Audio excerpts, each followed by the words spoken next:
Assalamualaikum warahmatullahi wabarakatuh. Baik lagi di channel Akbar CK. Gimana kabarnya kawan-kawan? Semoga kita semua selalu diberikan kesehatan dan rezeki yang melimpah oleh Yang Maha Kuasa.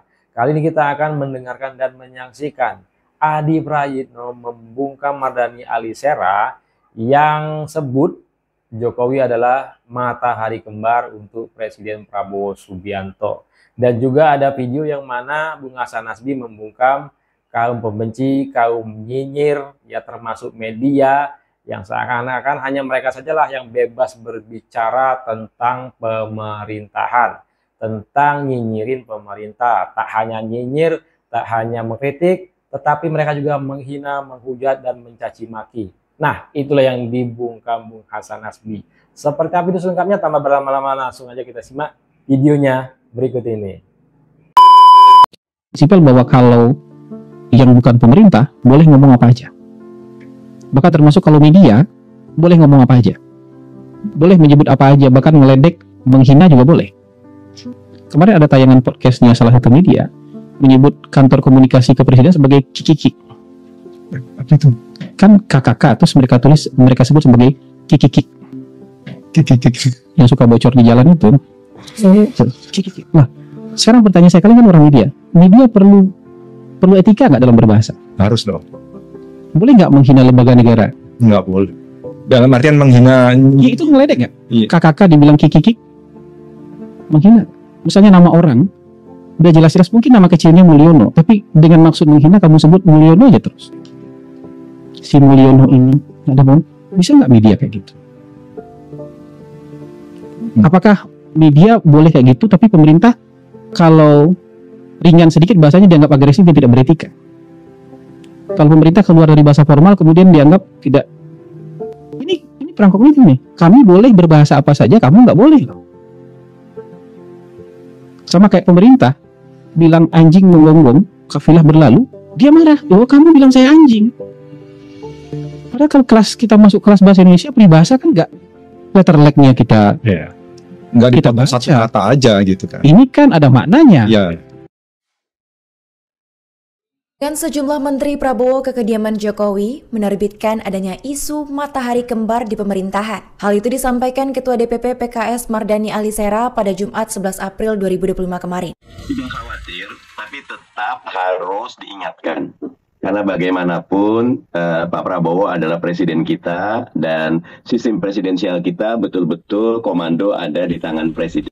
Isu yang terkait dengan matahari kembar ini tentu tidak terlepas dari pernyataan Mardhani Alisera, politisi PKS yang juga adalah anggota DPR RI yang mengomentari sejumlah menteri dan wakil menterinya Pak Prabowo Subianto yang hilir mudik mendatangi Pak Jokowi yang ada di Solo.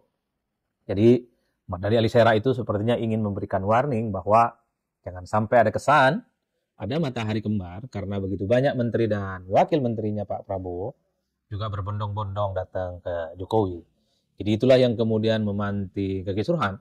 Ada dua masalah besar yang sebenarnya kalau kita mau verifikasi satu persatu dalam menyikapi matahari kembar ini. Kalau bagi pihak-pihak yang berada di luar kekuasaan, pihak kritis, kelompok netizen, kelompok-kelompok pegiat demokrasi, tentu itu dianggap sebagai bagaimana ada kekuatan politik lain di luar presiden saat ini yang disebut sebagai matahari kembar. Siapa matahari kembarnya? Ada di Solo. Dan semua orang tahu siapa yang di Solo itu. Tapi pada saat yang bersamaan tentu kita juga melihat fakta politik. Partai-partai pendukung Prabowo, elit-elit kunci yang menjadi bagian dari kekuasaan pemerintah. Itu satu persatu menepis bahwa kunjungan sejumlah menteri dan wakil menteri ke Solo itu bukan matahari kembar. Itu hanya sebatas bentuk silaturahmi politik biasa-biasa saja. Bahkan statement politik yang terbaru yang kita dengarkan hari ini, yang disampaikan oleh Sekjen Gerindra, kita tahu Sekjen Gerindra itu adalah orang penting tentu saja, yang adalah bagian dari lingkaran terdalam dari Prabowo Subianto, mengatakan bahwa silaturahmi politik Menteri Pak Prabowo ke Solo itu adalah sebagai upaya silaturahmi dan menjaga tata krama kepada Pak Jokowi yang notabene-nya adalah sebagai mantan Presiden Republik Indonesia. Dan orang-orang yang kemudian datang ke Solo itu adalah mantan anak buahnya Pak Jokowi.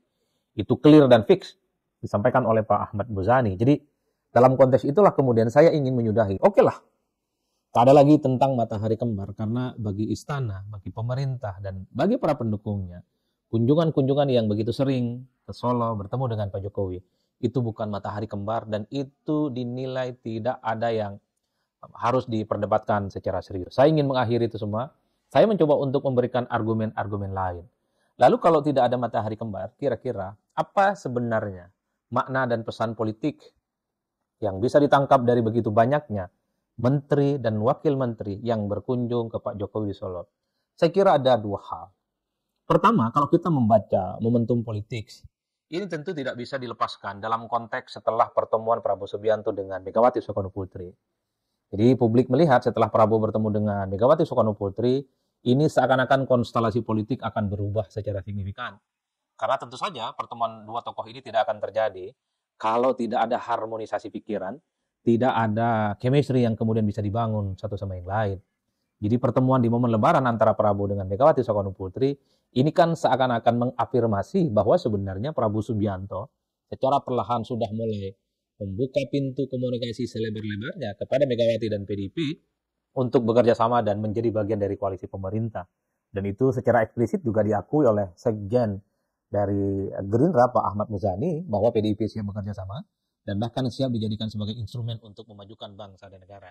Sekalipun misalnya PDIP berada di luar kekuasaan. Jadi konteksnya di situ.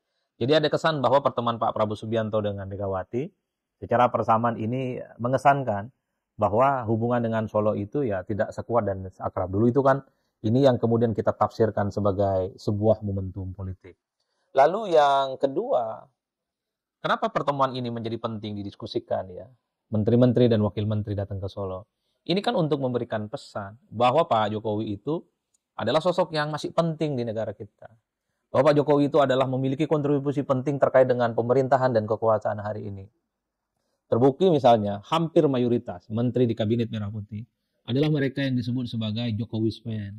Jadi orang-orang seperti Pak Bahlil, kemudian Zulhas, wakil menteri seperti Noel, kemudian Pak Trenggono, kemudian Pak Budi, dan seterusnya itu adalah mereka yang saya kira memang sejak lama terkonfirmasi sebagai orang-orangnya Jokowi.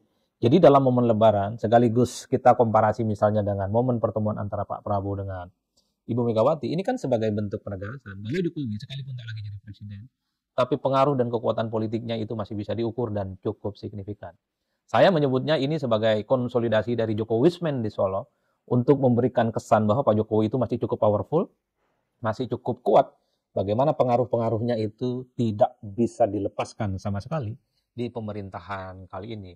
Wajar kalau kemudian secara simbolik menteri dan wakil menteri yang datang ke Solo itu adalah sebagai upaya bahwa sebenarnya untuk menepis setelah Jokowi tak lagi presiden, setelah Jokowi tidak tidak menjadi bagian dari partai dan Jokowi bukan ketua umum partai. Publik dulu kan mengira bahwa Jokowi itu akan wassalam, bahwa Jokowi itu akan lemdaks, Jokowi itu akan terjun bebas kekuatan politiknya. Justru dengan adanya konsolidasi orang-orang yang kita sebut sebagai Jokowismen ini kan memberikan kesan bahwa sekalipun Jokowi bukan ketua umum partai, bahwa sekalipun Jokowi bukan lagi presiden, tapi kekuatan politik Jokowi itu ingin ditunjukkan kepada publik masih kuat dan nyata adanya. Jadi inilah yang saya sebutkan sebagai sebuah argumen sebenarnya. Oke, soal matahari kembar ditiadakan karena sudah dibantah oleh pihak istana. Tapi kalau berargumen, saya ingin menyebut ini sebagai bentuk konsolidasi orang-orangnya Pak Jokowi di kediamannya di Solo. Konsolidasi Jokowismen di Solo. Sebagai pesan bahwa Pak Jokowi itu kartu politiknya masih kuat secara signifikan. Sebagai pesan bahwa Jokowi ternyata masih mampu mengorkestrasi bagaimana menteri-menteri yang ada di Kabinet Merah Putih adalah bagian dari kekuatan politiknya Pak Jokowi. Karena menurut saya, Pak Jokowi itu tentu tidak akan membangun konfrontasi politik apapun dengan Pak Prabowo. Ini tentu tidak terlepas dari rekonsiliasi politik di antara keduanya dalam Pilpres 2024. Tentu para menteri yang datang ke Pak Jokowi itu tidak berani memberikan loyalitas ganda selain Pak Prabowo Subianto. Saya turut meyakini sepertinya para menteri dan wakil menteri ke Solo itu juga sepertinya atas seizin dan sepengetahuan istana. Itu artinya apa? Sebenarnya kenapa Pak Jokowi itu perlu untuk meneguhkan eksistensi politiknya, kembali menunjukkan bahwa Jokowi masih cukup powerful ya di tengah kondisi politik seperti sekarang. Ya tentu ingin ditunjukkan kepada Megawati dan ingin ditunjukkan kepada PDIP. Tidak seperti yang dituduhkan oleh PDIP, Jokowi akan wassalam, akan tamat setelah tak lagi jadi presiden. Jadi dalam konteks itulah kemudian Jokowi ingin tunjukkan, orang-orang Jokowi yang masih loyal sampai hari ini, ingin tunjukkan, ngasih pesan, bahwa Jokowi masih kuat dan cukup solid dengan para pendukungnya. Dan saya kira para menteri yang kemudian berdatangan ke Solo, nggak mungkin mereka berani. Nggak mungkin mereka itu main-main misalnya, memberikan loyalitas ganda di luar loyalitas mereka kepada Pak Prabowo Subianto. Saya kira di situ konteksnya ya. Jadi kalaupun toh kita ingin menghilangkan argumen matahari kembar, oke. Tapi ini adalah konsolidasi orang-orang Jokowi untuk mengesankan bahwa Jokowi ini adalah orang kuat, orang hebat, pendukungnya masih solid. Pesan politiknya ditujukan kepada siapa? Ditujukan ke Teguh Umar, ditujukan kepada PDIP, dan ditujukan kepada Megawati Soekarno Putri sebagai ketua umum PDIP yang saya kira ini adalah babak lanjut dari perseteruan dan konflik politik antara Jokowi dengan Megawati serta PDIP. Jadi Jokowi itu nggak mungkin bikin konfrontasi dengan Prabowo. Nggak mungkin Jokowi itu bikin konfrontasi misalnya dengan SBY atau dengan siapapun. Per hari ini yang menjadi rival utama dari Jokowi, yang menjadi rival utama dari PDIP, satu sama yang lain adalah keduanya ini. Jadi yang diperhitungkan ke depan adalah bagaimana eksistensi Jokowi itu diperhitungkan oleh PDIP, dan pada saat yang bersamaan PDIP juga ingin menegaskan sekalipun kalah Pilpres, Prabowo masih bisa diajak kerjasama dan bisa terjadi rekonsiliasi politik. Ini tentu efek bagian dari konflik politik internal antara Jokowi dan PDIP. Sampai kapanpun rasa-rasanya pemerintah, kekuasaan hari ini, termasuk Prabowo Subianto, mungkin akan dikait-kaitkan bagaimana kedua tokoh ini, kedua pihak ini akan selalu berkonfrontasi satu sama yang lain. Itu yang saya kira perlu saya sampaikan. Nah, itu dia video kita kali ini. Logika oposisi. Kami boleh bicara semau-maunya, kamu nggak boleh, wahai pemerintah. Silakan ketik komentar di kolom komentar terkait video kita kali ini. Jangan lupa like dan subscribe-nya agar tidak ketinggalan informasi dan notifikasi dari channel ini. Saya Barcika. Assalamualaikum warahmatullahi wabarakatuh. Salam sehat selalu. Bye-bye.